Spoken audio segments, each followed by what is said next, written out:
नमस्कार। एक सवाल जो हमेशा दिमाग में आता है वो ये है कि समाज आखिर हमेशा बदलता क्यों रहता है। मतलब कुछ भी स्थिर क्यों नहीं है। तो आज हम सामाजिक परिवर्तन के पीछे छिपे कुछ सबसे दिलचस्प सिद्धांतों को समझने की कोशिश करेंगे। तो चलिए इसी बुनियादी सवाल से शुरू करते हैं। एक ऐसा सवाल जिस पर समाजशास्त्री सदियों से माथापच्ची करते आए हैं। आखिर ऐसा क्या है कि समाज कभी भी एक जैसा नहीं रहता? तो सवाल ये उठता है कि क्या इस लगातार होते बदलाव के पीछे कोई छिपा हुआ पैटर्न है, कोई ब्लूप्रिंट, या फिर ये सब बस यूं ही बेतरतीब ढंग से हो रहा है। चलिए इस बड़ी सी पहेली को सुलझाने की कोशिश करते हैं। तो इस सवाल के जो सबसे शुरुआती जवाब हमें मिलते हैं उनमें से एक ये कहता है कि अरे नहीं, ये बदलाव बिल्कुल भी बेतरतीब नहीं है, बल्कि ये तो एक सीधी साधी आगे की ओर बढ़ने वाली यात्रा है। और इसी आइडिया को कहते हैं विकासवादी सिद्धांत या एवोल्यूशनरी थ्योरी। इसका मूल विचार बहुत सीधा है। समाज हमेशा सरल मतलब आदिम अवस्था से एक जटिल आधुनिक अवस्था की ओर बढ़ता है। सोचिए, जैसे एक छोटा सा गांव धीरे धीरे एक विशाल मॉडर्न शहर बन जाता है। ये सिद्धांत मानता है कि समाज हमेशा बेहतर और ज्यादा कॉम्प्लेक्स होता जाता है। और पता है, 19वीं सदी में कई बड़े विचारकों ने इस आइडिया को हाथों हाथ लिया, जैसे कि August Comte, Herbert Spencer, Louis Henry Morgan.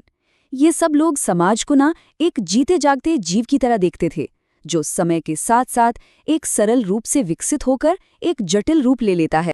जैसे ऑगस्ट कॉम्ट का ही उदाहरण ले लेते हैं। उनका मानना था कि हर समाज अपनी सोच के मामले में 3 अलग अलग स्टेज से गुजरता है। पहला स्टेज है धार्मिक, जब हर चीज को भगवान या धर्म की नज़र से देखा जाता है। फिर आता है आध्यात्मिक स्टेज, जहां सोच थोड़ी दार्शनिक हो जाती है। और आखिर में आता है तार्किक स्टेज, जब समाज हर चीज को विज्ञान और लॉजिक की कसौटी पर परखता है। लेकिन क्या हो अगर ये बदलाव सीधी रेखा में होता ही ना हो? क्या हो अगर ये जो प्रगति वाला आइडिया है यही अधूरा हो? एक और बहुत दिलचस्प थ्योरी है जो इतिहास को एक सीधी सड़क की तरह नहीं, बल्कि एक बड़े से पहिए की तरह गोल गोल घूमता हुआ देखती है। इसे कहते हैं चक्रीय सिद्धांत या साइक्लिकल थ्योरी। ये थ्योरीज ये तर्क देती हैं कि सभ्यताएं उठती हैं, विकसित होती हैं और फिर गिर जाती हैं, एक पैटर्न में जो खुद को दोहराता है, बिल्कुल मौसमों की तरह। गर्मी, बारिश, सर्दी और फिर से गर्मी। मतलब इतिहास खुद को दोहराता तो है, लेकिन शायद हर बार थोड़े अलग अंदाज में। और इस आइडिया का एक बहुत ही शानदार उदाहरण है प्रभात रंजन सरकार का सामाजिक चक्र का नियम। ये जो आप देख रहे हैं, ये उसी को दर्शाता है और ये सबसे डिटेल्ड चक्रीय सिद्धांतों में से एक माना जाता है। तो ये चक्र शुरू हो सकता है क्षत्रिय युग से। ये वो दौर है जब योद्धा वर्ग का शासन होता है। यहाँ सिर्फ बल की पूजा होती है, शारीरिक शक्ति और अनुशासन ही सब कुछ है।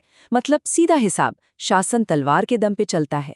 लेकिन जब समाज में थोड़ी व्यवस्था बन जाती है, तो लोग सिर्फ सुरक्षा से ज्यादा भी कुछ चाहने लगते हैं। उन्हें चाहिए होता है ज्ञान, नियम, एक दिशा। और यहीं से शुरू होता है विप्र युग, जब सत्ता बुद्धिजीवियों यानी इंटेलेक्चुअल क्लास के हाथ में चली जाती है। अब शासन विचारों और धर्म के बल पर चलता है, तलवार के बल पर नहीं। फिर आता है एक और मोड़, जब बुद्धिजीवियों के बनाए नियम कानून व्यापार और समृद्धि के रास्ते में आने लगते हैं, तो वैश्य युग की शुरुआत होती है। अब कंट्रोल व्यापारियों या धन इकट्ठा करने वाले वर्ग के हाथ में आ जाता है। अब समाज पर पूंजी का राज होता है और हर चीज की कीमत पैसे से तय होती है। और आखिर में आता है शूद्र युग, जब व्यापारी वर्ग मजदूरों का शोषण हद से ज्यादा करने लगता है, तो वो विद्रोह कर देते हैं। इससे समाज में जबरदस्त उथल-पुथल मच जाती है, एक तरह की क्रांति। और फिर इस पूरी अराजकता को खत्म करने के लिए एक नया योद्धा वर्ग सामने आता है जो व्यवस्था कायम करता है, और ये चक्र फिर से शुरू हो जाता है। चलिए अब आगे बढ़ते हैं और उन सिद्धांतों पर नजर डालते हैं जो समाज के अंदर की ताकतों पर फोकस करते हैं, मतलब संतुलन और संघर्ष पर। यहाँ पर 2 बहुत ही अलग आधुनिक सिद्धांत आमने सामने हैं। एक तरफ है प्रकार्यवाद या फंक्शनलिज्म। ये कहता है कि समाज एक शरीर की तरह है जो हमेशा संतुलन मतलब इक्विलिब्रियम बनाए रखने की कोशिश करता है। यहाँ बदलाव धीरे धीरे होता है। दूसरी तरफ है संघर्ष सिद्धांत या कॉन्फ्लिक्ट थ्योरी। ये कहता है कि नहीं, समाज तो एक अखाड़ा है जहां अलग अलग ग्रुप्स संसाधनों के लिए लगातार लड़ते रहते हैं और यहाँ बदलाव क्रांतिकारी होता है। और इन दोनों बिल्कुल अलग-अलग विचारों को बड़े विचारकों ने शक्ल दी, जैसे कि रॉबर्ट मर्टन, जिन्होंने प्रकार्यवाद यानी सामाजिक संतुलन पर जोर दिया, और दूसरी तरफ कार्ल मार्क्स, जिन्होंने तर्क दिया कि वर्ग संघर्ष मतलब अ क्लास कॉन्फ्लिक्ट ही तो इतिहास को आगे बढ़ाने वाला असली इंजन है। संघर्ष सिद्धांत का जो मूल आइडिया है वो ये है कि टकराव या कॉन्फ्लिक्ट एक बेहतर समाज बनाने के लिए जरूरी है। मतलब बिना संघर्ष के कोई बड़ा सामाजिक बदलाव हो ही नहीं सकता। इस नजरिए से देखें तो असली बदलाव शांति से नहीं बल्कि तनाव और टकराव से ही पैदा होता है। तो अब हमारे पास ये 4 अलग-अलग नजरिए हैं। सवाल ये है कि इन सिद्धांतों की रोशनी में हम आज की दुनिया को कैसे देखें, कैसे समझें। देखिए, सबसे जरूरी बात ये समझनी है कि इनमें से कोई एक सिद्धांत सही और बाकी गलत नहीं है। ये असल में दुनिया को समझने के लिए 4 अलग-अलग चश्मे हैं। हर चश्मे से दुनिया थोड़ी अलग दिखती है और हर एक हमें एक अनोखा नजरिया देता है। तो इस पूरी चर्चा को हम एक आखिरी सवाल पर छोड़ते हैं।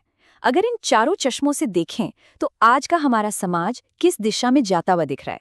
क्या हम वाकई सीधी रेखा में तरक्की कर रहे हैं या फिर इतिहास के एक चक्र में घूम रहे हैं?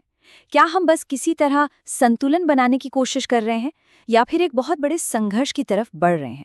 सोचने वाली बात है।